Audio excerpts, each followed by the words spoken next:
As a traveler and a volunteer missionary of God, nakayon ko nga usahay, hayahayang kinabuhi. Nakayon ko nga nindot di ang mga lagad sa Ginoo mo serve ka nga to sa iya.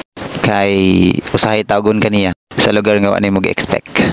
Ug sa lugar nga imong adtuon, kung diin kaniya gitawag, nakayon ko nga dili man di ingon anak ka sayon kung tagon ka sa Ginoo. Today, nag-travel ko paingon sa Ormoc. Dili ra kayo siya layo diri sa Biliran. Nag-travel ko siguro nasa mga 2 hours akong travel. Ug daghan kong na-realize sa dalan nga akong giagian. Sa una, nag-expect ko nga kung unsa kanindot sa panahon nga akong gi-travel siya. Mauna pud ang mahimo nga ma-experience nako sa dalan paingon nga to sa Ormoc ko. But then sa pag-travel nako sa dalan, wala ko mag-expect nga mag-iba-iba ang panahon. Naay lugar nga init kayo ang dalan. Ug naapoy lugar nga kusog kayong ulan. Ug naapoy dalan nga lubak. Tapos na realize na ako nga dili na lang siguro ko ngayon nga magreklamo. Tungod kay gitawag ko sa Ginoo. Kung gitawagan ni ka sa Ginoo, dapat dili ka magreklamo. So then nakayon ko nga magpasalamat na lang ko.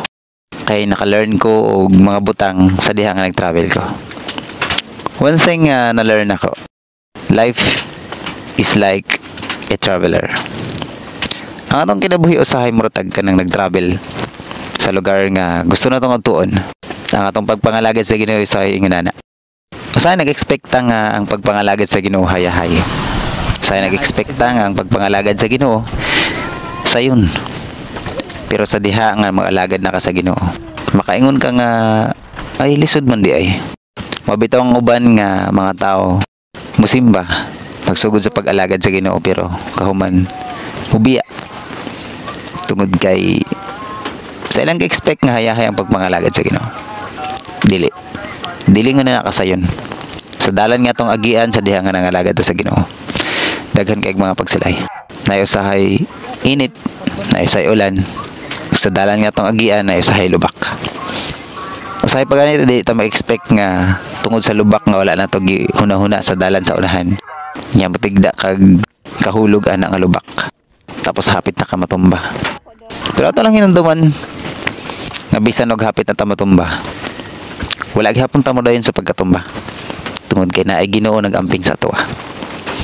Ug mao na ang mga butang nga na-realize nako. Dili na ngayon nga magreklamo ta sa dalan nga atong agian. Tungod kay gihatag na sa Ginoo ang tanan. Bisan pa og kita giinitan, giulanan, ug nakaagig mga lubak sa dalan. Nagihapon nato nakita ang panalangin sa Ginoo. Nakita gyapon nato ang iyang pag-uban.